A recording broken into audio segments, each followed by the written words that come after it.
Hi everyone, it's Lindy. Welcome back to my channel. I am in my third month of selling Amazon FBA, and so I have 5 more lessons that I have learned since the start of the year that I felt were important enough to share with you. I'm not going to waste any time. We're just going to jump right in. But if you happen to miss my video where I talk about the top 7 things that I learned in my first 30 days selling on Amazon, I will link that below so that you can go watch it if you missed it. But for now, here's 5 new things that I've learned in my third month selling on Amazon. So the first new thing is about feedback.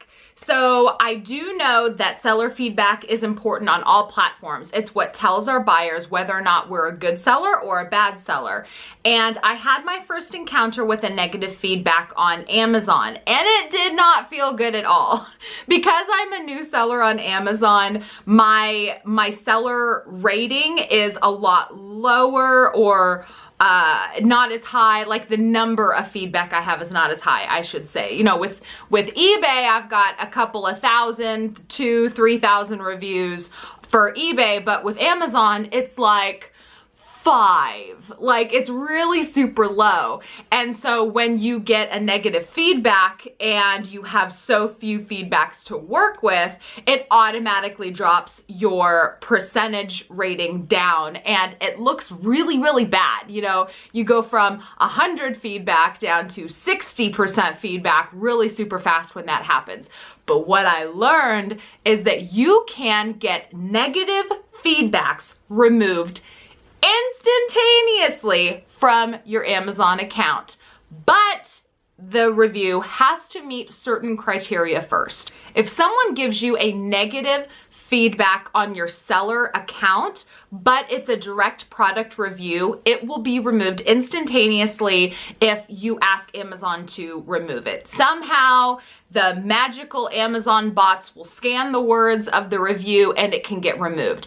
So what happened to me was I had a negative seller feedback, and it was basically a product review. It was someone who left me a 1-star, and they said, the item doesn't work as indicated, followed the instructions, not happy with this item, or not happy with it because it didn't work like it was supposed to, something along those lines.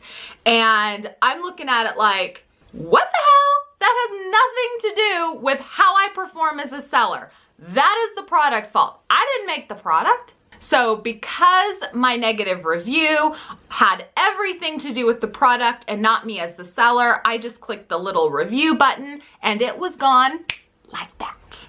And because of that policy, I have been able to maintain 100% customer feedback, which is awesome for Amazon. You always want to be a fantastic seller, and 100% tells buyers that I take my selling seriously. So far, my only experience with this is a direct product review.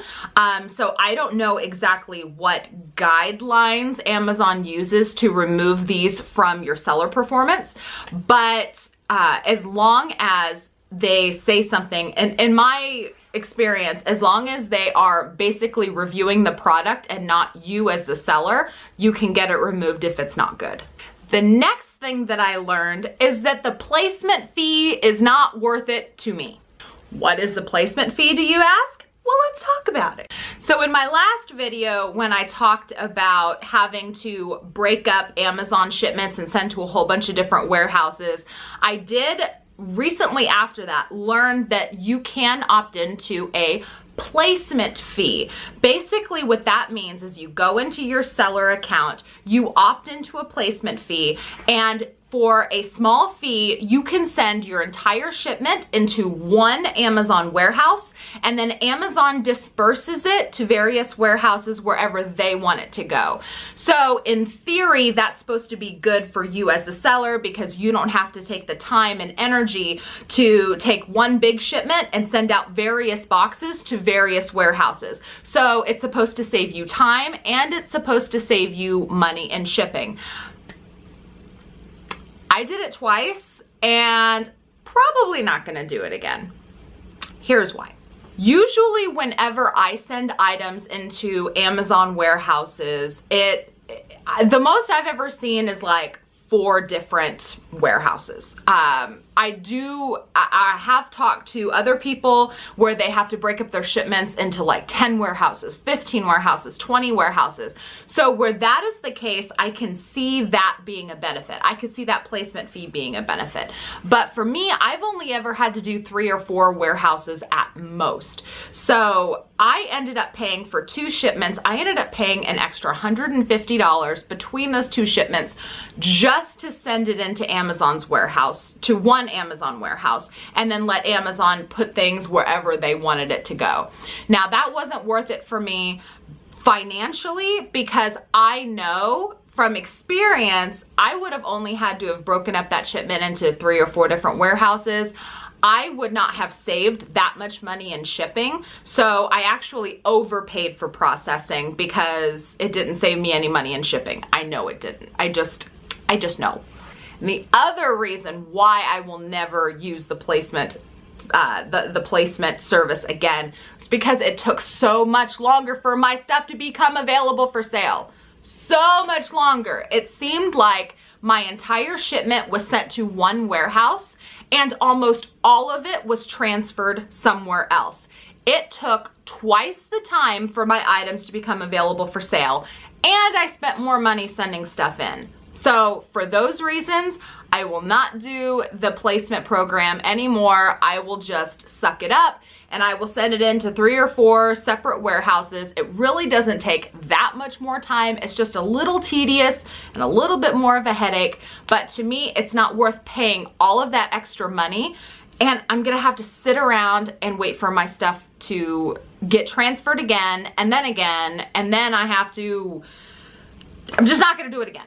But if I happen to get a shipment where it wants me to send to more than 5 warehouses, I will probably rethink it in that instance.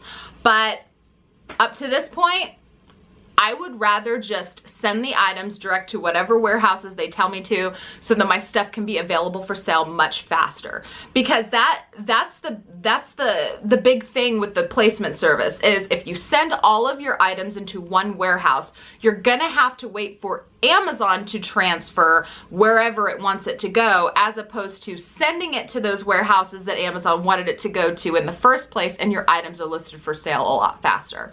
So placement service, not for me. I know other people that use it and they like it, but I really think that if you're going to sell Amazon FBA, you do have to try out these different things and see what works for you. And the placement service did not work for me.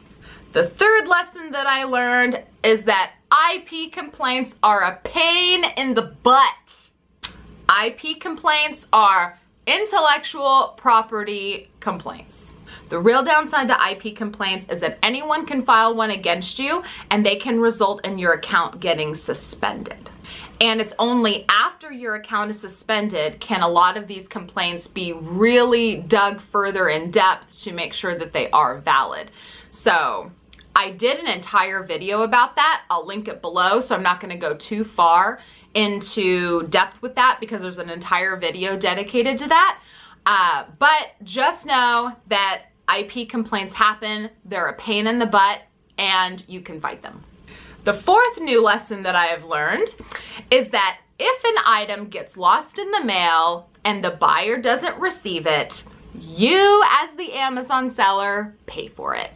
That's right, I received a notification from Amazon that there was a refund initiated to a buyer just because they didn't receive the item.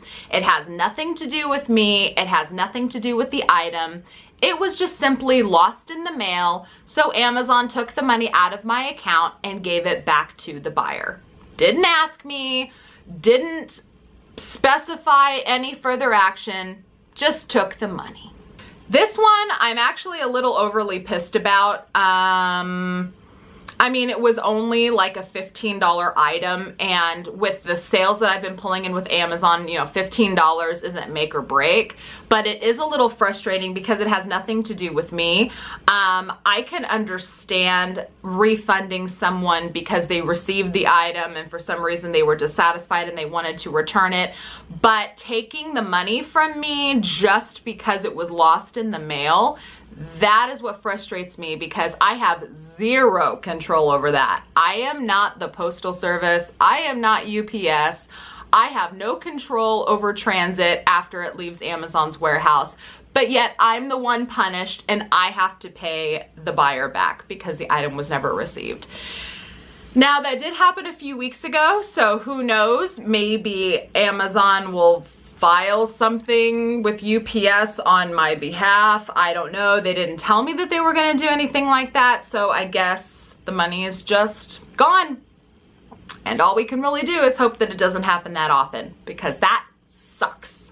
And the fifth and final thing that I have learned in my 3rd month selling on Amazon is that you kind of sort of don't want to compete with Amazon.com on a listing. I saved this one for last because I got a story for you. So prior to learning this little bit of knowledge where you kind of don't want to compete against Amazon.com on a product, I discovered a product. Not going to tell you what it is because it's kind of irrelevant. Just take the lesson, just take it. I stumbled across a product that I could buy for around $2 a piece, and it was selling for almost $13 on Amazon. And I was able to get a hold of like 80 or 90 of this item. And so I thought that it was going to be a really quick flip because at the current buy box, in the buy box, Amazon held the buy box. I didn't know that at the time. The current buy box price, which was what this item was selling at, was going to give me a $5 profit per item. And the rank was really good. The rank was crazy good. The rank was under 1,000. And so that meant in that category that that item was selling thousands of times a month. And there was a handful of sellers. And so I thought to myself, well, shoot, I can send in 90 of this item, which was all that I could acquire. I could send in 90. They'd probably be gone by the weekend and I'd make a quick $300 profit. That's not how it worked. I don't know if it was bad timing or what, but I ordered the item, got the item, got all the quantity. I prepared the shipment. I put all of my Amazon FBA labels on the items. I sent them off to the Amazon's warehouse. And while it was in transit to Amazon, the buy box price dropped from 12 something to 3 something. Yeah, $3 and something. Thank you, Amazon. So shortly after they got to the warehouse, the price had plummeted and I decided that I was just going to hold my price and see what happens. And that was at the moment I realized, looking at the product page, that Amazon was a seller and Amazon was definitely holding that buy box, and wherever Amazon wanted that price to go, that's where the price was gonna go. It didn't matter what I did. I was limited. I basically had to wait for Amazon to run out of stock, which they didn't for a couple of weeks. Slowly but surely, the price started coming back up and it got up to about $9, which I realized if I priced just a little under Amazon, I could at least make like $1 profit on every single one. So I tried to be sneaky and I lowered my price like 50 cents lower than Amazon, but I still didn't get any sales. Yeah, that is how important the buy box is. If you don't have the buy box price, even if you're cheaper, chances are you ain't gonna sell nothing. Especially when you're competing against Amazon.com. After a month of fighting with prices and waiting for Amazon to try to sell out so that some other people could get a bite of the apple, which doesn't seem like it's gonna happen anytime soon, I decided to just create a removal order for the item and I'm just gonna get it back.